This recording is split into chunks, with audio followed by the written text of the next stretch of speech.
Most of the evil in the world comes about not out of evil motives, but somebody saying, hey, you know, get with the program, be a team player. When a person feels, I am not personally responsible, I am not accountable, it's the role I'm playing, or these are the orders I've gotten, then you allow yourself to do things you would never do under ordinary circumstances. I began to feel that I was losing my identity, that the person that I call Clay, the person who put me in this place, the person who volunteered to go into this prison, because it was a prison to me, it still is a prison to me. I don't look on it as an experiment or a simulation. It was just a prison that was run by psychologists instead of run by the state.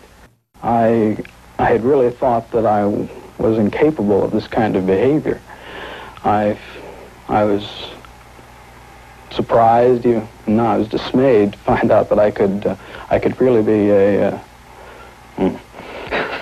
that I could act in a manner so absolutely unaccustomed to anything I would even really dream of doing. And while I was doing it, I didn't feel any regret. I didn't feel any guilt. It was only afterwards, when I began to reflect on what I had done, that this behavior began to dawn on me, and I realized that this was a part of me I hadn't really noticed before. I feel so f***ed up inside. I feel really f***ed up inside. You don't know. I gotta go. To a doctor, anything. I can't say that. I'm f***ed up. I don't know how to explain it. I'm all f***ed up inside. I want out! Out now! God damn it. I'm f***ed up. You don't know. I mean, God. I mean, Jesus Christ, I'm burning up inside. Don't you know? I just f***ing can't take it. The scene you just saw was at the end of only 36 hours into this study. Each day after that, another prisoner had a similar reaction. And so at the end of 5 days, we had 5 kids. Kids we chose because they were normal and healthy, having emotional breakdowns. You put a uniform on and are given a role, I mean, a job, saying your job is to keep these people in line, then you're certainly not the same person as if you were in street clothes and in a different role. You really become that person once you put on that khaki uniform, you put on the glasses, you take the nightstick, and you act the part. That's your costume, and you have to act accordingly when you put it on. It harms me. Why? I mean harms. I mean in the present tense, it harms me. How did it harm you? How does it harm you? Just to think about it, you mean that people can be like that? Yeah. It let me in on some knowledge that I've never experienced firsthand. I've read about it. I've read a lot about it, but I've never experienced it firsthand. I've never seen someone turn that way. And I know you're a nice guy. You know? You do you understand? I do. I do know you're a nice guy. Then why, I don't get that because I know what you can turn into. It surprised me that no one said anything to stop me. No one said, Carmen, you can't say those things to me. Those things are sick.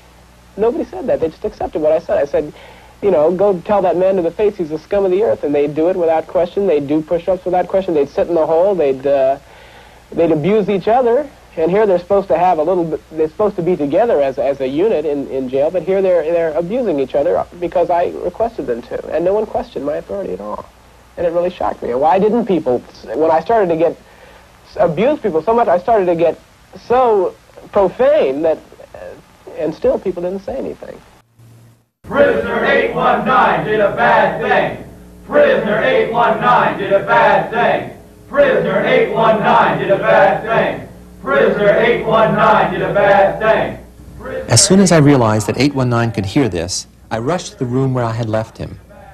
And what I found was a boy crying hysterically, while in the background his fellow prisoners were chanting and yelling that he is a bad prisoner and that they were being punished because of him. Because of what prisoner 819 did, my cell is a mess. Because of what prisoner 819 did, my cell is a mess. Well, I'm trying to comfort this young man, and he says, I have to go back. I said, what do you mean? I have to prove to them I'm not a bad prisoner. And at this point I say, no, you're not a bad prisoner. You're Stu, and I'm not the superintendent. I'm Phil Zimbardo. The study is over. And he kept saying, no, I have to go back. I'm not a bad prisoner. And So the reality of that prison was so deep that even when I'm giving him the opportunity to leave, his reputation, his image as a bad prisoner has to be undone, has to be reconciled. When we released the first prisoner, 8612, we brought in a substitute, but he came in halfway through. And what's interesting is, day by day, as the situation degraded, we all adjusted to it. That is, each day's level of violence, of abuse, was a platform for the next day. But he comes in now, and he's seeing these crazy things going on. He says right up front, I'm not having any of this. And they told him, you can't leave. They won't let you leave, which we never said. In fact, 8612 was the one who told him, they won't let you out. And so he says, I'm going to go on a hunger strike. I'm not going to eat anything. I'll get sick, and they'll have to let me go. And he's a skinny kid to begin with. And the guards go crazy because he's now the symbol of resistance. All the other kids are broken. If they're not having emotional breakdowns, they're like zombies. They're doing whatever the guard said. And for the next 2 days, every guard on every shift, their mission is, get this prisoner to eat those damn sausages. They put him in solitary confinement. They make him hold the sausages. And to his credit, he resists. So he should have been the hero. He should have been the hero for the other prisoners. Instead, he becomes a troublemaker. The guards set the other prisoners against him. They said, if he doesn't eat the sausages, you don't get your visiting hours. If he doesn't eat the sausages, you guys don't get your blankets. If he doesn't eat the sausages, we're going to put your blankets in nettles and spurs, and you're going to spend hours digging them out. So they start jumping all over him. Eat the damn sausages. You know, you're ruining our life.